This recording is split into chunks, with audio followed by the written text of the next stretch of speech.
Hello, beautiful souls. So today we're talking about honey recipes. What? Yes. So, of course, anything that you put the honey in, not only does it uplift it frequentially, medicinally, it also uplifts the taste, so there's nothing else like it. So here's just a few short, little, quick recipes that you can use raw, organic, super high frequency honey from Liquid Gold Honey in your daily routine. So one is salad dressings. So if you do a little salad, you can put maybe half a cup of extra virgin olive oil, all organic of course, half a cup of balsamic vinegar. You can put pinch of sea salt. You can also put a pinch cayenne pepper. And you can put, depending on how sweet you want it to be, either a teaspoon or a tablespoon, and always use a wooden spoon, of course, of the honey from Liquid Gold Honey. Depending on also how sweet you want it, you can either get a sweeter honey from Liquid Gold Honey, or a less sweet honey, or a darker honey, or a stronger honey, like the wildflower, darker like the buckwheat, sweeter like the golden clover, orange blossom, saw palmetto, blackberry if you want to like really berry it up, or red clover, awesome. Or less sweet if you want it less sweet, more smooth. Maybe you want to use the gallberry, or maybe you want to use the tupelo, the least sweet of all. So there's some people even use the avocado honey because it also has the aftertones of lychee, which is one of a kind, of course.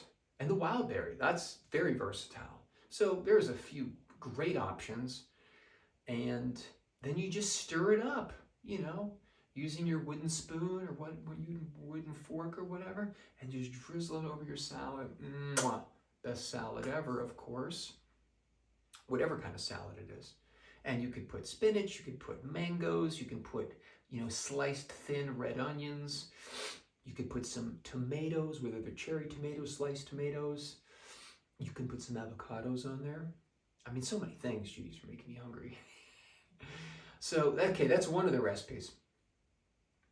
Another recipe that you can do with honey is, now this is also very versatile. So this, if you know what tahini is, it's ground up sesame seeds. So you maybe put like half a cup to 3/4 of a cup of raw tahini. And then you put maybe, I would say, a 1/4 cup to a half a cup of high-grade extra virgin olive oil. Put a good pinch of some sea salt in there. Also a good pinch of cayenne pepper. And then something that's optional, depending on what you're putting it in. You'd put a whole lime or lemon juice in there. And then you'd put, also, depending on how sweet you want it, either a teaspoon or a full tablespoon of the raw organic honey from Liquid Gold Honey. You stir that up, and then you can steam some broccoli or cauliflower, or some of your favorite vegetables. Take it off the steam so they're still crispy, just warmed up, and then you drizzle some of this tahini mix, which is full of protein. It's sweet, has a little bit of spice. If you put the citrus in, it has that little uplifting citrus notes in it. You can even put it on your shrimp after the shrimp have been cooked. Put it on your fish after the fish has been cooked. It sort of gives it sort of an Asian flair. Even it's sort of a nice taste. And you can even use that as a salad dressing too. And that's really good. You can put it on top of your chicken and have, like, if you do chicken, have a little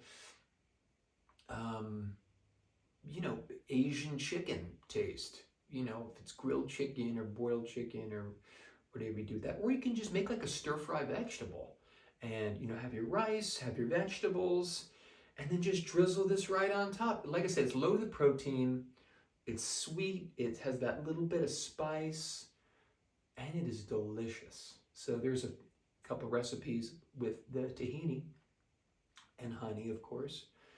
And you know what else is good? Just on a little side note, if you want something quick, relatively easy for sure, and healthy for dessert, you can take a spoon of tahini and a spoon of honey. And the tahini, we recommend the tahini over the peanut butter. because reports are coming out the peanut butter has mold. It creates more mold in your gut, which potentially might feed the parasites. So better to start weaning off of the peanut butter and weaning on tahini, which is in most stores. And oh, this is one of my favorite, sweetest recipes. So for cake, instead of using icing on the cake, so you cook your cake, your baked cake, take it out, let it sit, rest for at least half hour. And you can actually either poke holes in the top with a fork or not poke holes, and then just cover the cake in honey. So use the honey as the icing. So a couple different options from liquid gold honey. It just came into my mind now. I mean, you can use any honey you want. Liquid honey. Now, the cool thing about liquid gold honey is they have some solid versions of honey, some solid selections, such as the creamy creamed clover, which is a whipped, creamy, fluffy version of the golden clover. It's so creamy. It is just decadent and delicious. That'd be perfect on a cake or any dessert, even on cookies. Some people have told us they put it on ice cream and uplifts the ice cream. Yes, I put it on my vegan ice cream, and I mean, I'm not 100% vegan, but it's really good on that. And another great option for solid spreading honeys on a cake, on cookies, or anything like that is the star thistle. It's not quite as sweet as the cream clover. It has a little bit more depth. And the honey crystals are slightly larger, so it's like slightly more full-bodied, I guess you could say. So anyway, those are some great options for recipes to your sweetest, most delicious life ever. We love you.